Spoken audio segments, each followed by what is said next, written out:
He's right about all these things, I think. Well, it's just good politics to pick out no taxes on tips, all these little things. That it's somewhat of a distraction from the ongoing. Of course. And raise taxes on the wealthy. He said it last week. Is that coming? It's coming. But what about the tax cut for the wealthy? Isn't that coming too? No. It's going to be extended. He's not going to extend the tax cuts for the wealthy. He's going to no tax on tips, no tax on Social Security, and no tax on overtime. So you're saying all the donors are about to get a tax hike? They're already screaming. But he told the Senate that he's open to when extending the tax cuts, not extend them. Open to. So no. But he's already, I think, and Scott Bessent, the Secretary of Treasury, I think, is working on this, not to extend it to the upper bracket or make a new bracket. And you think Congress is going to pass that, knowing who they get their money from? They do whatever he tells them to do. If President Trump comes in and says to do it, he'll so Welcome back. Today, we're looking at a major update from Steve Bannon, who just outlined what could be Donald Trump's economic plan if he returns to the White House. The proposal? No taxes on tips, overtime, or Social Security income.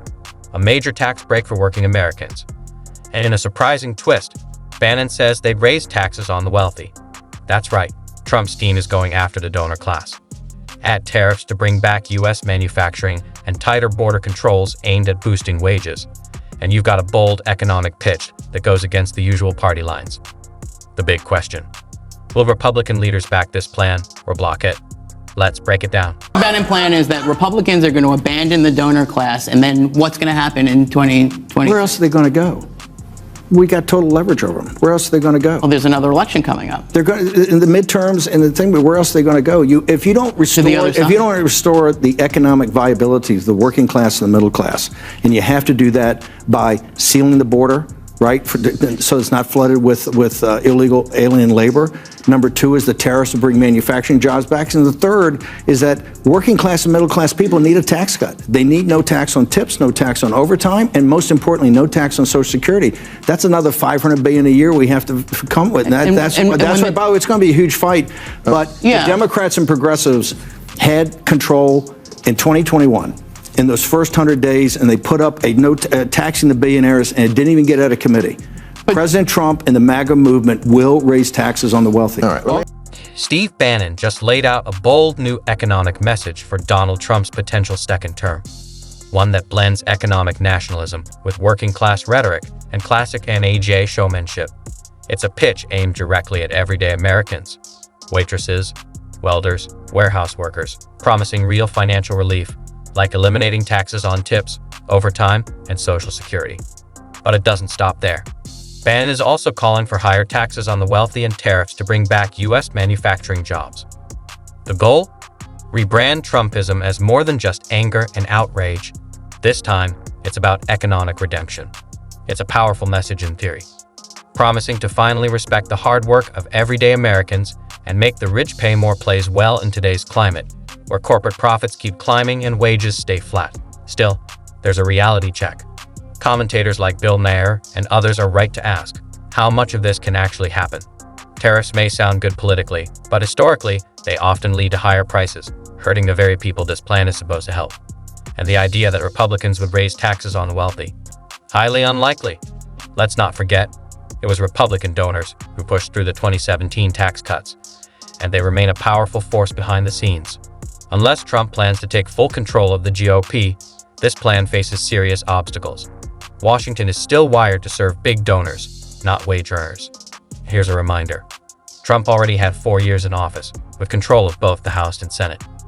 Did tariffs rebuild American manufacturing? Not in a meaningful way. Did the rich pay more in taxes? No, they got major tax cuts. Were Social Security payments or tips made tax-free? Not once.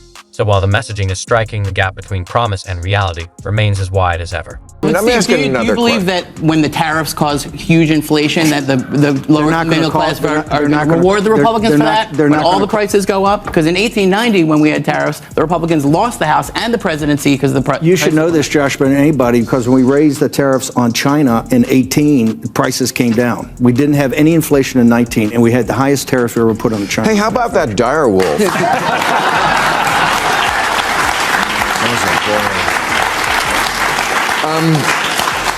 We brought back the dire wolf. They brought back a species called the dire wolf that was extinct. using DNA they had in a fossil. What could go wrong? I mean, I don't know. I mean, I yeah, can't. They're going to do the woolly mammoth next. You know, I think they made a movie about this. Don't knock it until they, in 100 years, they bring back Bill Maher from a fossil. Look how great that would be.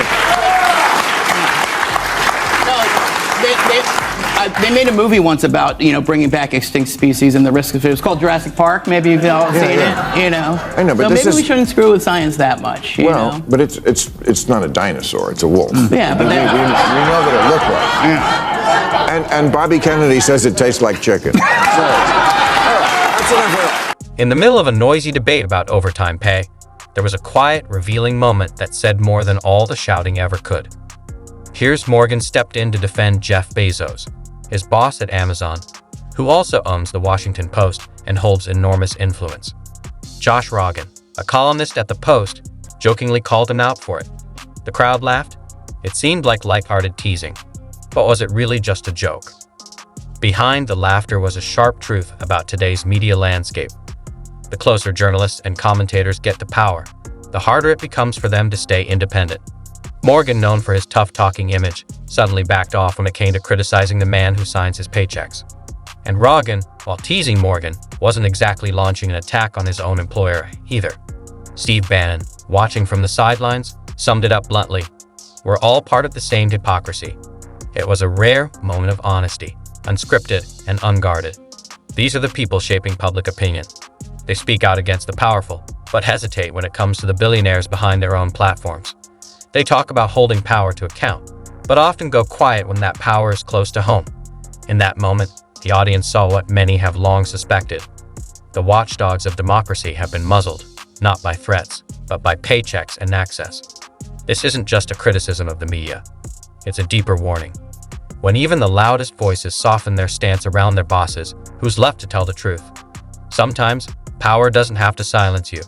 It just needs to keep you comfortable. All right, here are the questions from the people. What does the panel think about reports that the Trump administration plans to hold a military parade on the 250th anniversary of the Army's founding, which also happens to be Trump's birthday? Oh, goody, tanks in the streets, huh? Is that a good thing, do you think? I think it's a fantastic thing. I think it's a great thing. Yeah, government efficiency at work, right? That's what we're spending our defense dollars on, is creating a bunch of... It's a way to inspire people, as you know, Josh, young men and women to join the military, to see the pageantry like they do in France with Macron, that great July 14th, Bastille Day. Was there tanks in the street? There were tanks. Yeah. They do everything. Yeah, we do it in the UK all the time. All the time. Yeah. Tanks in the street. Yeah. It's always been surprising to me you don't do it. Yeah, Kim Jong-un loves it. Yeah. Kim Jong-un Russia does it too. Yeah. Putin, Xi Jinping. Yeah. Bill, what do you think? I don't want America to get used to the sight of tanks in the street. Yeah. Right. That's what I don't. Because once you see it, it becomes normalized. At first glance, a military parade sounds pretty simple. Bands playing, flags waving, maybe a few tanks rolling by to mark the Army's 250th anniversary. But when the event also serves as a celebration of Donald Trump's birthday, it becomes something much bigger and much more divisive. To some, like Steve Bannon and Piers Morgan, this is about patriotism. They compare it to traditional European pageantry, saying it's meant to honor the military and inspire young Americans to serve. To them, it's not about showing off power, it's about boosting morale. But others see it differently. Bill Maher, for example, sees the parade as a warning sign.